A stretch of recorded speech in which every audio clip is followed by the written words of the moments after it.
Sorry for the brief interruption. So, Mr. Bush, I believe, deserves a lot of criticism. He's done a lot of bad things, and I'll probably make another video about all that, and why I believe he should be impeached. Sad to say, but honestly, it's just gone too far. But that doesn't mean I hate America.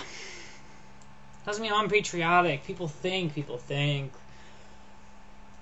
The patriotic thing to do is to pretend that our leaders know what they're doing, regardless of the actual facts. No, the patriotic thing to do is to know the actual facts and then judge our leaders accordingly. Because imagine if back at the Revolution, people had that same attitude.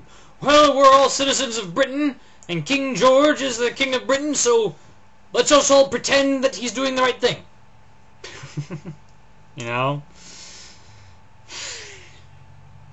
There's something more than leaders to a country. It's the ideals of a country, that you have to uphold. Ideals like not going to war without a good reason and a good plan of victory. Ideas like, at least confronting the nature of things. I'd have more respect for Bush if all this time he had said, okay, look, things are going really bad in Iraq, and I know it, but I still think we should continue for such and such reasons. And granted, sometime late last year, I think, he finally made a statement saying that progress in Iraq is not acceptable to the American people, and it is not acceptable to me. Well, thank you, Mr. Bush, saying that in 2006, when it was clear things were not acceptable back in 2003, really, and the initial invasion went well, and then we had problems with the occupation, and then we had...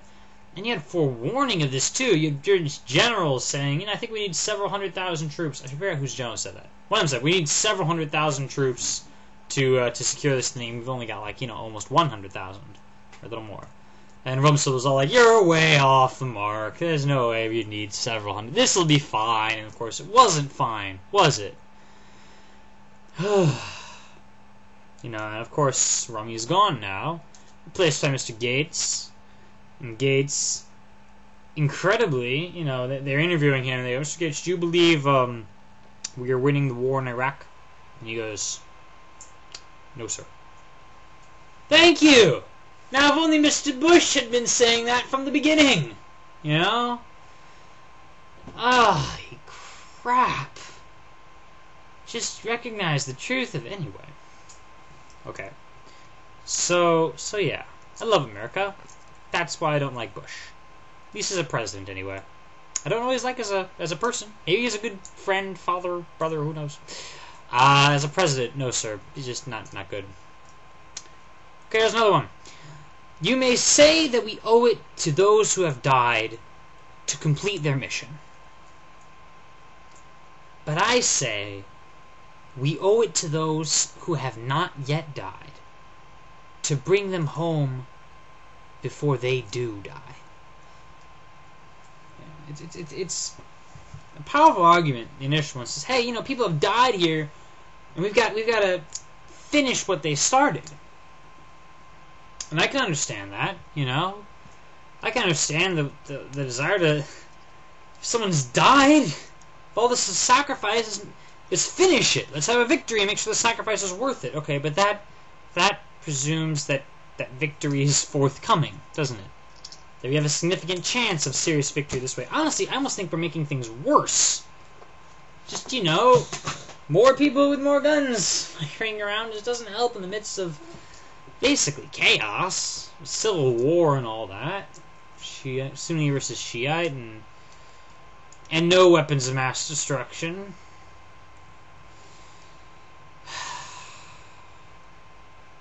I'm almost sick of thinking about this, but you have to. At least long enough to make a YouTube video. Or internet video, whatever. I look at this, people say, look, 10 soldiers died yesterday. Just pulling a number out of a hat. I don't know exactly what the statistics are, but let's say it's 10 soldiers died yesterday, and because of those 10 who died, we must complete their mission. We must keep fighting until we win. Okay. But 10 soldiers are going to die tomorrow.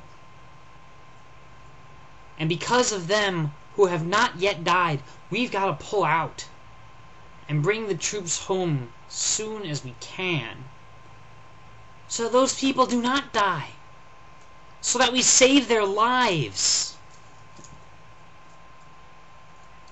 Because otherwise we're wasting those lives. It's just like Vietnam. The more we put into it, more people thought, well, let's just put more into it, and maybe it'll all work out. It's like gambling. You put down $10 and you lose it, and well, I better win that back. Let's put down $20. Lose that. Let's put down $40. Let's put down, And you just keep losing money. And it doesn't stop. Because in gambling, the house always wins. And in war, it's not always true that your enemies win. I mean, you can win sometimes, obviously. But in this particular war, it doesn't look like we're winning. So every person that dies, well, let's just put more money and more resources and more people and more. This is Vietnam in miniature.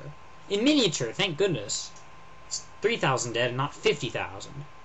But still, this idea, let's just keep doing what we're doing. Surely that's the only course of action. Surely it is unthinkable to do anything other than what our current plan is. The plan which got us into this mess in the first place.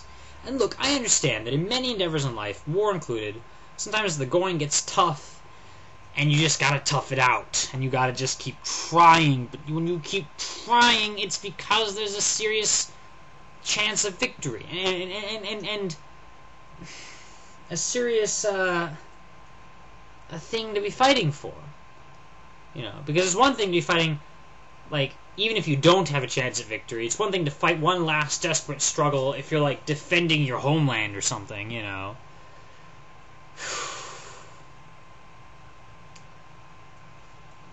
Something like that.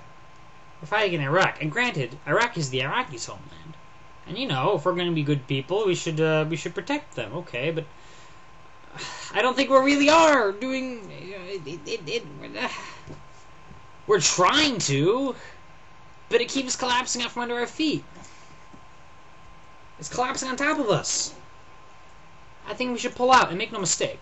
We pull out, Iraq will collapse into violence and bloodshed. That's obvious. The problem is, if we don't pull out, Iraq will collapse into violence and bloodshed anyway. We're already collapsing. It's chaos. And it's a perfect selling point for Al-Qaeda. Because Osama bin Laden is preaching that America's just trying to conquer the world, and, just watch, they're going to invade the Middle East, they're going to take over all the Muslim lands because they hate Muslims, and And what do? We invade the flipping Middle East. Now look, I can understand Afghanistan, right? Afghanistan was staging Osama. Osama attacked us, killed our civilians, 3,000 of them. Obviously, that's serious. So you go into Afghanistan, you overthrow that government, and you find Osama. Oh, wait, no, we didn't actually find Osama bin Laden, because we're busy with Iraq. Great. Just great. Afghanistan I can understand, right? But then we go and attack Iraq, which had no connection to Al-Qaeda. Look it up.